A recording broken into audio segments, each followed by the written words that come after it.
there is no reform in Bangladesh. These student leaders, do you think they will play a bigger role in the upcoming political scenario in Bangladesh? You have Rohingyas in Kashmir. You have Rohingyas in Goa. Yeah, You have everywhere. Noida. Yeah. What makes the eastern border far more dangerous than the Pakistan's west border? I, for one, advocate that you need to have a very, very strong national security policy, and no state government can overrule that. And there is huge pressure from BNP that they want elections to happen. The army chief has given them an ultimatum for a date. If you want to be on the right side of the larger narrative among the Bangla people, you have to manage your perception and your image very well. That is where it has come down to in Bangladesh.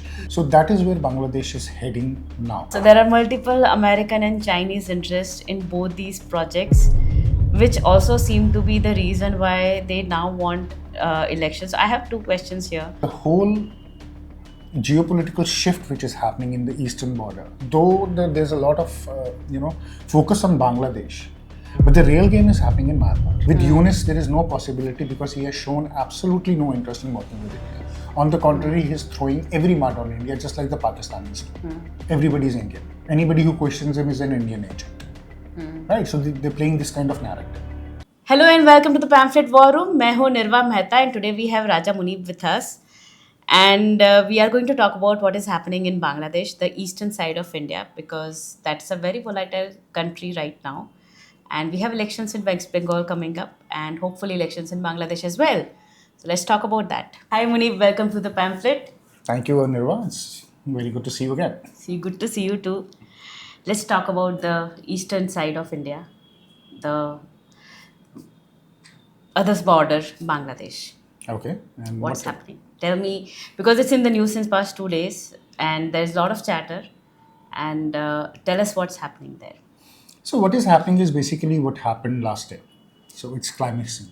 So the whole story is on a climax mode now. So what happened is when we all know that Yunus took power. Right. Haseena was ousted. It was Yunus who didn't take the power, but it's Yunus who was put on the seat by the power taken by the Islamists. Because since you see that who's been backing Yunus, it has been the Islamist, radical parties, right? Like Jamaat Islami or ATG and all those parties, right? So Hifazat-e-Islam and all those parties. So what has happened now is since last so many months, primarily they took power by saying that we're going to bring in reforms. The reality is there is no reform in Bangladesh. But RB said the Bangladeshi army gave an ultimatum to sort of to use. I'll come to that, but I would like to finish. Correct. Right. So there is no reform in Bangladesh. The only reform they have made in the name of reforms is they are actually going in and started banning political parties. They banned Awami League from the elections. Now law and order is in shambles in Bangladesh. Right. We have seen heightened violence against the minorities, especially the Hindus. There is no control of the administration on the government. The corruption is again at its peak. The economy is sinking. The rapes have multiplied again. Right? Women left, right, and center are getting raped in Bangladesh again. Whether it is in the name of democracy, they want democracy, or they come from opposing political ideas, or just a normal woman walking on Bangladesh street at night is a fair game for the mob which is ruling the roost in Bangladesh. So people are getting tired of it, and now the reality in Bangladesh has set in. So there has been a demand of a government. Now BNP is something which is in the play, which is Khaleda Zia's party. Right, and they want to have elections in Bangladesh. They have been putting pressure on Yunus, saying that we need to have elections. Yunus has been dilly-dallying this for a very long time. So last 3 months ago, when the talk of elections happened, he said, no elections, still no reform. He has not laid out a complete, any plan or any blueprint of exactly what kind of reforms he's going to bring in, what reforms he wants, and what is the timeline of those reforms, how are they going to be carried out by his government. There is absolutely no talk on them. The reforms are just an excuse to hold on to chair as long as he can. Right? And that is becoming a problem for Yunus. Now the Islamists are loving it because though they have a lot of street power, They have immense street power. But necessarily that street power doesn't become the voting power, right? Doesn't convert into the votes. So BNP has a huge edge. And the Islamists are now fearing that if the voting happens and BNP comes to power, they again lose power. So now what they want to do is, and this is where the army chief comes into, and you question the other questions. The last question you asked me comes into place. That the army chief is also of an opinion that Bangladesh, there has to be a transition, because if you remember when Haseena was ousted, it was the Bangladesh army chief who came and said that he's the one who's getting Yunus into as a administrator, Caretaker, right. as a caretaker. So there is pressure on Bangladesh army as well on one side. And now it has come to a point where Yunus doesn't like Waqarul Zaman, the general in charge of Bangladesh army. Now they think that he's an impediment to their plans of sticking to government illegitimately as long as they want to. So now there is a clash between the military and the Islamists, which is going to happen in Bangladesh. Because now they want to prove that even the general is a puppet of a foreign government, per se India, or any other foreign government, or the Americans. The typical ploy which the Pakistanis use. Right? It's the same textbook example of that, and they're being implying it in Bangladesh by calling it American or Indian or whatever. So now what is happening is, and there's huge pressure from BNP that they want elections to happen. The army chief has given them an ultimatum for a date. And they have responded by saying that no reforms, student leaders against, till the reforms don't happen, there is no point of taking up the government. The purpose is beaten, it's not getting solved. We want reforms in elections. So in the name of reforms, they basically want to hold on to power, as I explained earlier. The clash is imminent. Now, does that mean it will be a coup? We don't know. Does that mean, that Yunus would be arrested? We don't know, right? We'll still have to wait and watch, because there's a lot of perception management which happens in Bangladesh. If you want to be on the right side of the larger narrative among the Bangla people, you have to manage your perception and your image very well. That is where it has come down to in Bangladesh.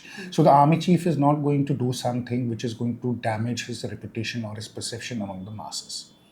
So he's giving them, it's a carrot and stick policy. So he has given them enough carrot, but he's showing them the stick as well. And the Islamists are not liking the stick being shown to them. So now the showdown is going to happen. Whether now the Islamists will try to trigger a protest in Bangladesh to make army chief, unfavorable, or lose his image, or make him just a scapegoat. That is to be seen. That is the only textbook play I see what the Islamists and Yunus are left with, because they would not be able to change him, by constitution, just get somebody else and tell him that you're going to retire or you're going out. They have nothing against him. So that is the only thing they will do. They'll try to create ruckus on the streets. The Bangladesh military will be forced in to, control the law and order, and then the clash will happen. So that is where Bangladesh is heading now. Now, is it going to happen very soon? We don't know, because Eid is coming. So Dhaka is almost empty around 7th or 8th. So there's a lot of apprehension that something before Eid will happen. But if it doesn't happen in next, let's say, another 4, 5, 6 days, then expect this to go after the Eid. After Eid. And then there is always a lot of political, you can say, talk also happening, back channel talks also happening.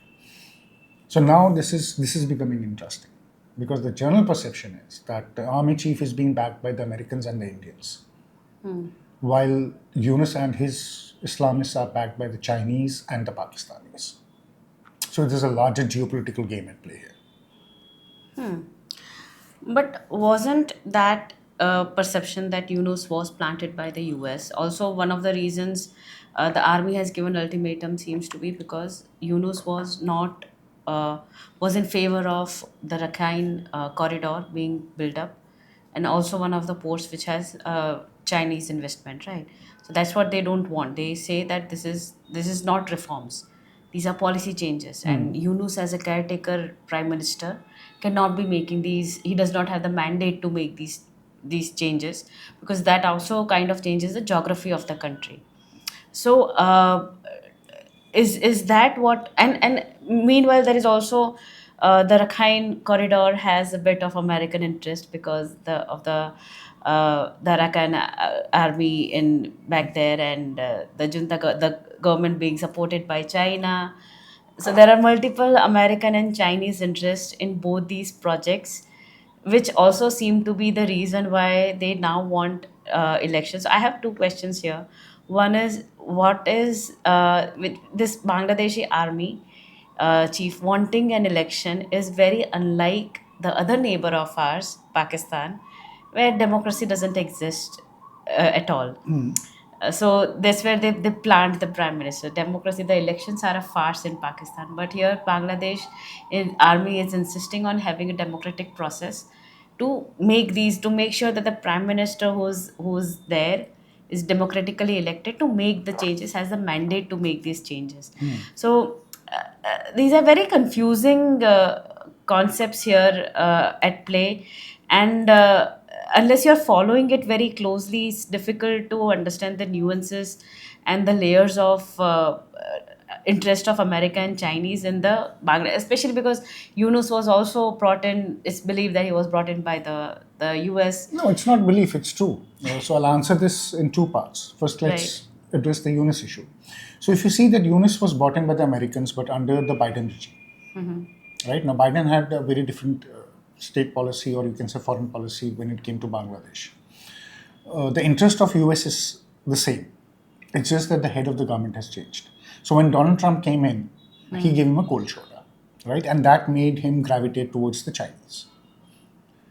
Now, Trump knows that if he gravitates too much towards the Chinese, he's going to lose the core US interest in Bangladesh. That is number one. So the interest has not changed, but it's just that they don't want to deal with him because now he has proven that he can swing either way. He's not the controlling puppet. They cannot control the strings on him. So that is why they want him out, and they want somebody who they can directly deal with and get to their own agendas far more easier and with far more confidence than what they can show with this guy, because Right. he has turned out to be extremely pro-Chinese and the typical left, you can say, what I we saw with invited Biden Chinese and all that. to set up their investments. Yeah. So Right. they have, that is one part. Now the second part is he wants a democratic government set up in Bangladesh, right? Now look at Bangladesh and look at Pakistan. Bangladesh also have very limited democracy, just like Pakistan. Now here, the only difference is that in Pakistan, it's military who controls the Islamists. Right now in Bangladesh, the Islamists are controlling the military. So it's, to say it's going to be a very free and fair election, I would not call it free and fair, because if you go and ban a political party, right? So you're not 100% democratic. It's not that the Correct. army chief is saying, ki, okay, no, you need to take the ban off and you need to let them part, and everybody has to be a participant, and it has to be an open and fair election. He's saying, okay, you ban them, it's fine, but there has to be some election, and some people's mandate has to come to the power. So what essentially Bangladesh army chief is doing, what the Pakistani army does, which is bring in the politicians, right, and just keep an eye on them. Rather than the Islamist overruling the army, it will then be the army who will be the dominant factor, looking at the civilian government, and set up the same kind of parity between the Pakistani politics and the Bangladeshi politics. That's number one. Number two, now when you talk about Rakhine, see, it is very interesting because the whole geopolitical shift which is happening in the eastern border, though there's a lot of focus on Bangladesh, but the real game is happening in Myanmar. And that is where the Rakhine state becomes very, very important. Because it's Myanmar where the critical earth minerals are, where there's a lot of smuggling, or you can say illegal mining of happening, which basically the Chinese do, and then Chinese take it out, and then they process it and they send it to the US. So there's a lot of fight which is going to happen in Myanmar between the American, the Chinese, and our interests as well. Now, Rakhine becomes important because you have to understand that any Islamist force is a dispensable force for the Americans. So wherever Americans want their own strategic interest to come in, they would always fund and in different ways, whether it is arm and fund is something I would say, would fund these Islamist forces to carry out their dirty work on the ground. So the Rohingya issue, which is from Cox's Bazar to all the Chittagong Hill Gong, and then you go into the Arakan and this Rakhine state, which is basically the Arakan land. that Arakan Muslims, these Rohingyas used to call them as. It's the game where they can get some control of that, so that the Chinese-backed junta in Myanmar, one, they have lost a lot of power and a lot of support. Now, Arakan army we are talking about is just risen young men, very educated people running this thing, but very revolutionary kind of people. Now, you want to, kind of have a geopolitical impact in Arakan because the Arakan army also does a lot of deals. There's a lot of money which changes have. So to say that, they're just being backed by one or another is not true. They have deals with the Chinese, they have deals with us as well. Okay. And they are open to deals with anybody who's able to fund them and whatever. But within Myanmar also, there is no clarity of what kind of a government is going to come in. Will elections happen in Myanmar? Will elections not happen in Myanmar? There are a lot of groups which operate. You have a three-brother alliance, then you have the junta, then you have the Rohingyas, and the Rohingyas also don't want to go back. Despite Yunus saying that 180,000 are going to be taken back, the Rohingyas are completely refused in Bangladesh, saying we are not going back. Because who's going to take care of our security? The Arakan doesn't want them back. The Myanmar doesn't want them back. So now this becomes a very indispensable force. Right? And then if you look at Pakistan, and largely we have been able to control the infiltration for Pakistan. So if you want to keep India in check, then Rohingyas become an indispensable tool for you. So you prop them in Bangladesh, and there are already news that they're getting armed by ISI, they're getting trained by ISI. And we all know that ISI does this on behalf of the Americans. So there is it's a very murky game which is taking shape in Bangladesh.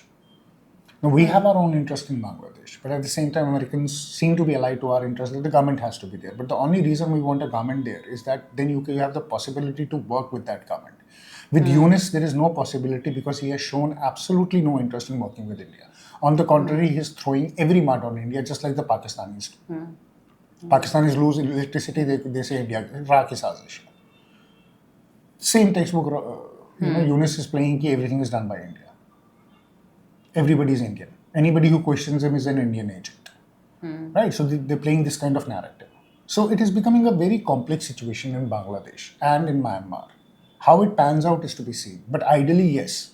What favors us in Bangladesh is definitely an elected government. Doesn't matter how weak that government is, but an elected government is very important. Because an unelected government, it's very difficult to deal with.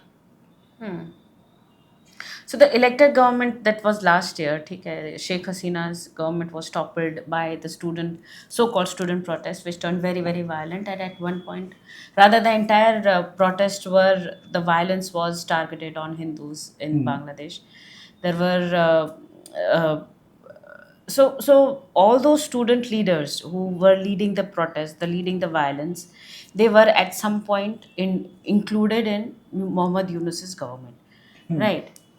Now, if Yunus goes, what will happen to these new age student leaders? Because if you see their statements, one of them recently made a statement that we want to cut off the entire northeast, okay, which is why Himanta Viswasarma recently also tweeted that you may talk about one chicken snake in India, Bangladesh has 214 and this time.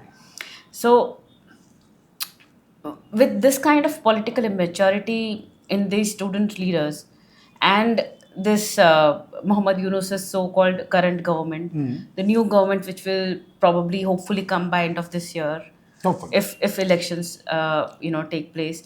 So how do you see these student leaders?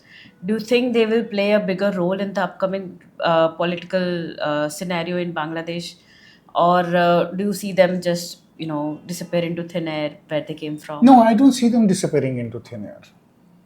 Absolutely not. The thing is that, as I said, Yunus is somebody who has been installed on that chair by these Islamists. Now, these students are the face of these Islamists. They themselves are not power centers, but they themselves are puppets for people who have been, like organizations like Jamaat-e-Islami, Hifazatul Islam, and all those organizations, the radical organizations, terror, these organizations in Bangladesh. So the point is that if Yunus goes, they all have to go, right? And they're not going to go quietly. They will make a lot of noise and they will create a lot of damage for Bangladesh. So the biggest challenge for the incoming Bangladesh government is going to be how do you deal with it? But if you look at Bangladesh political history, anybody who comes in always is like, it's like Pakistan. Nawaz Sharif comes in, Bhutto goes to jail, or Imran Khan goes to jail, or somebody goes to jail. So it's going to be the same thing. So Yeah, they've been trying to get rid of. So they will try Mujibur to keep Rahman's, them. They will try to keep them behind the bars or try to cut their wings as much as they can. So there is no political opposition. They can hold on to the country. But it's going to be a very fluid state coming in Bangladesh. Despite that, because they have the street power, right? And it's only the students we have seen the street power. We've not seen the street power with the other side of Jamaat-e-Islami, which is mass mobilization of mass people, right? They have been only violent towards the minorities till now. So that is another threat which the incoming government will have to think. Now, will they be able to do a power sharing thing with Jamaat-e-Islami where they'll say, okay, let's share some kind of power, right? That is a possibility. Or will they completely neglect Jamaat-e-Islami and say, no, we're going to make government on our own and we're going to deal with them exactly how Sheikh Haseena dealt with them, because she put every Islamist behind the bar. Right, so it is yet to be seen what is going to happen. But don't forget that Khalida Zia had an alliance with Jamaat-e-Islami before. When she was in power, Jamaat was. That's when also India, the border infiltration was. But this time one of the Khalida worst. is not very happy with Jamaat. She doesn't want them around her. So there's a lot of political dynamics which are changing in Bangladesh. How it shapes up, it depends in the next 2 weeks, I would say, at the max. Things will be very clear in next 2 weeks. Yeah. Considering next year we have elections in state assembly elections in West Bengal, what happens in Bangladesh, kind of because of the cultural sharing between the two, the border state of India and Bangladesh, things, which also brings me to, I know one of the most prominent bone of contention has been the illegal Bangladeshis and Rohingyas caught in India recently, where in Ahmedabad, there's this Chandora Lake करके one place जहाँ पे JCBs चलाए थे and all the illegal colonies were destroyed, demolished, and they were all of illegal Bangladeshi immigrants. We went after the Pakistanis and they turned out to be Bangladeshis, about 1,200 of them. Paraded them in the state. Yeah, yes. But see, localites, I come from Ahmedabad. Localites, for example, we have heard of Chandora Lake being the hub of illegal Bangladeshis since years. Okay. So, in fact, in 2008, when Ahmedabad serial blasts took place, one of the major route of these blasts was in and around Chandora Lake.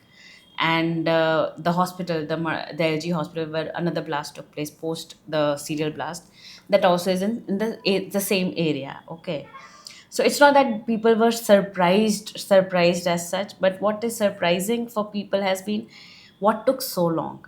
If this could have happened yesterday, what took so long for it to happen? ऐसा तो नहीं था कि कल ही पता चला और कल ही इनको सबको निकाला गया. नहीं, you're right. देखो, इसमें दो चीजें हैं निर्वा. One, you have to understand the government before 2014. ठीक है? Their interest was never into these things of national security and how to write India. On the contrary, we saw their approach after the Mumbai attack. We saw their approach after every blast which has happened. They were very lenient with Pakistan. And they were very lenient with this Bangladesh thing as well. They didn't recognize the threat which is coming from there. I don't think they even woke up to what is happening in Bangladesh and how it is becoming a threat for India, right? It's only after BJP came into power that we have seen things are happening. But then what do you do? Because at the end of the day, they infiltrate from Assam, they infiltrated from Tripura, they infiltrated from West Bengal. West Bengal, there has been huge infiltration. There has been huge, demographic change within West Bengal as well. But then you have a government in West Bengal, which is very open to these people coming in and giving them then, providing them with the basic requirements of the identification which is required. And then once that happens, then it's very difficult for you to track them because they don't stay in Bengal. They move out everywhere. And it's not a problem with Ahmedabad. It's a problem with every state, every union territory of India today. You have Rohingyas in Kashmir. You have Rohingyas in Goa. You have Rohingyas in Kerala. You have everywhere. Yeah, everywhere. I mean, you talk about it, they're everywhere. It's either Bangladeshis or Rohingyas, right? But now I think after what has happened with Pakistan, just Operation Sindoor, we have realized the enormity of it more. And now we are in a position to take concrete steps. So that is why that Home Minister Ministry advisory came in that in 30 days you have to, every state has to do it. They have to get them out. And it's happening. It's a process, it's a slow process. But that is the worry. That is what I say. That is what makes the eastern border far more dangerous than the Pakistan's west border. Because on the western border, the infiltration is very controlled. You have these terrorists coming in, going out, then they numbers like 100, 50, 200, right? And you're able to track them and hunt them and kill them and open that. From the eastern border, the infiltration has been happening for last so many years and in large numbers. So you have a far larger number of people. And I'm not saying that, there's a distinction I want to make. I'm not saying that every person who is coming from Bangladesh, whether he's a Rohingya or a Bangladeshi, is a terrorist. Correct. Right, but saying that, every person who is coming from Bangladesh or a Rohingya is definitely a suspect.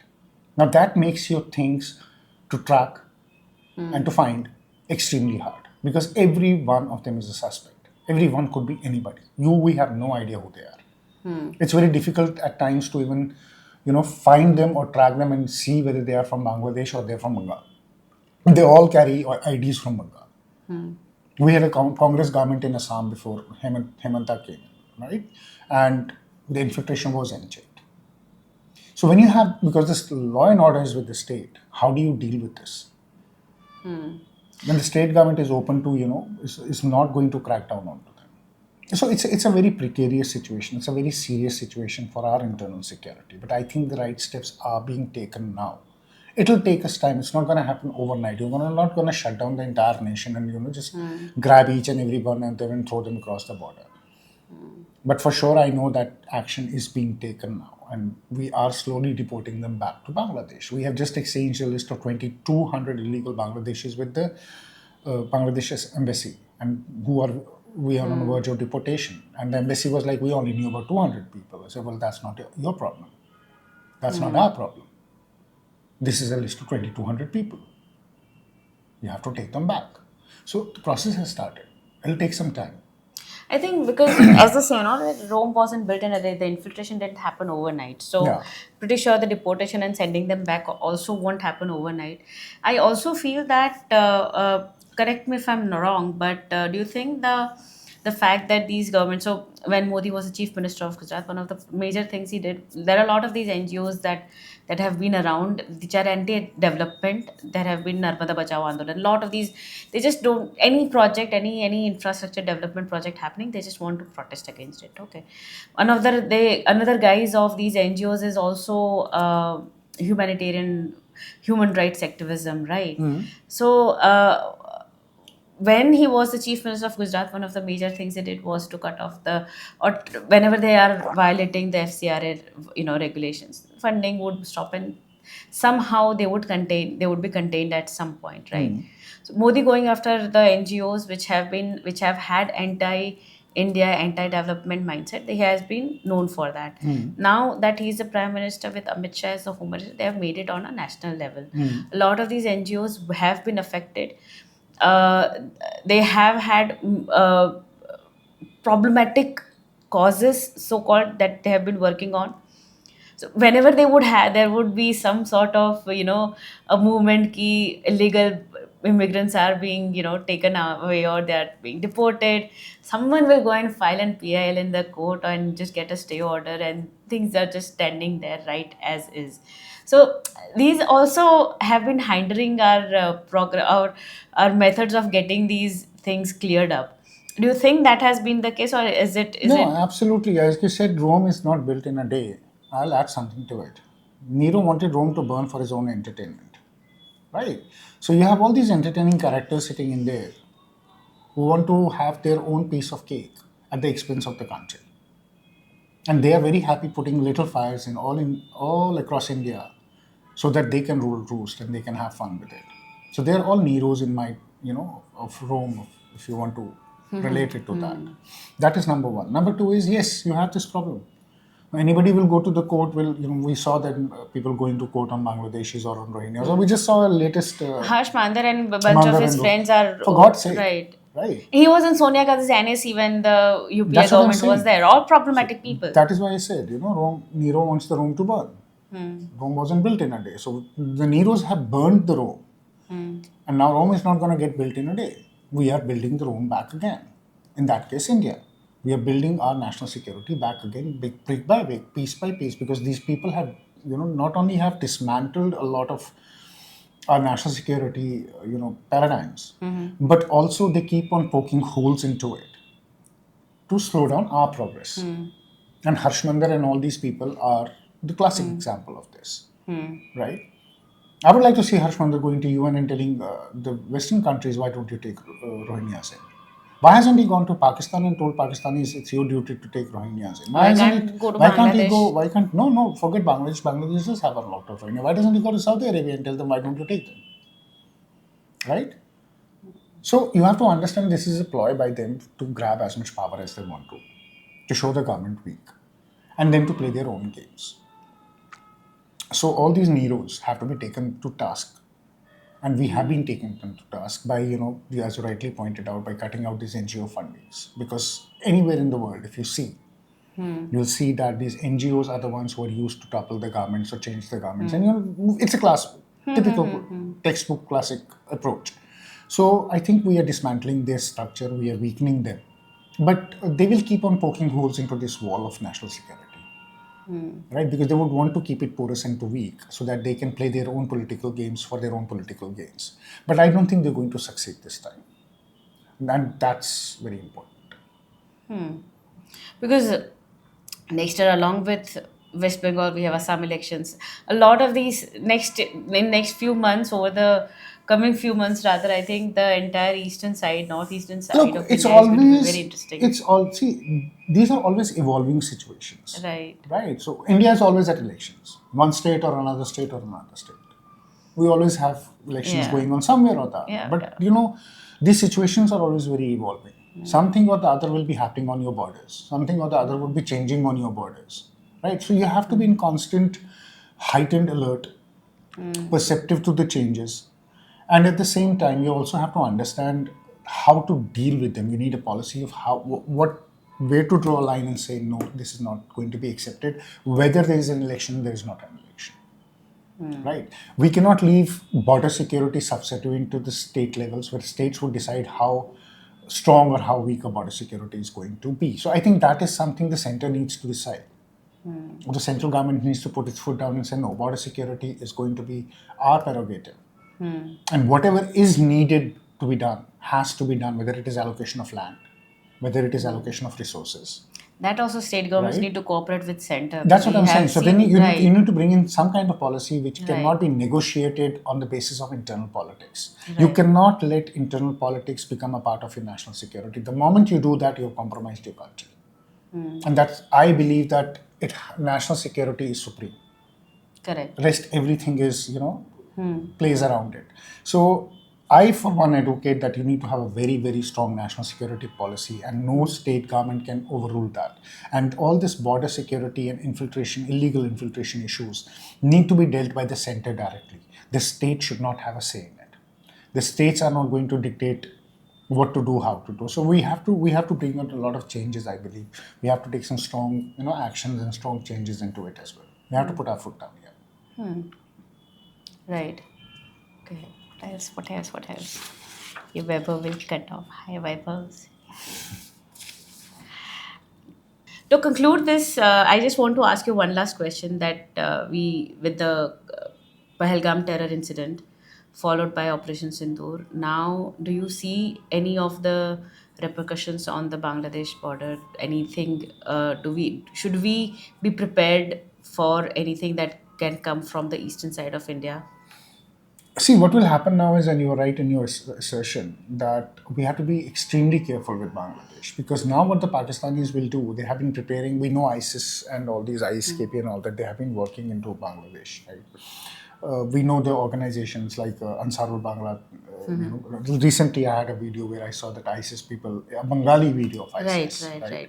where they're speaking in Bengali and trying to recruit for themselves. You're going to get to a stage where it will be very, very hard for you to point the finger at the West for anything which happens in India. Right? So you have a heightened threat coming from Bangladesh. So you have all these terror organizations which classically operate out of Pakistan, but they will hit you via Bangladesh or via Myanmar because that border is very, very porous, especially via Bangladesh because that's where their core infrastructures are. It's just that, in Pakistan, we know Bahawalpur mein JM बैठा है, Lashkar-e-Toiba Muridka में बैठा है. We don't know that openly Bangladesh में कौन कहाँ बैठा है.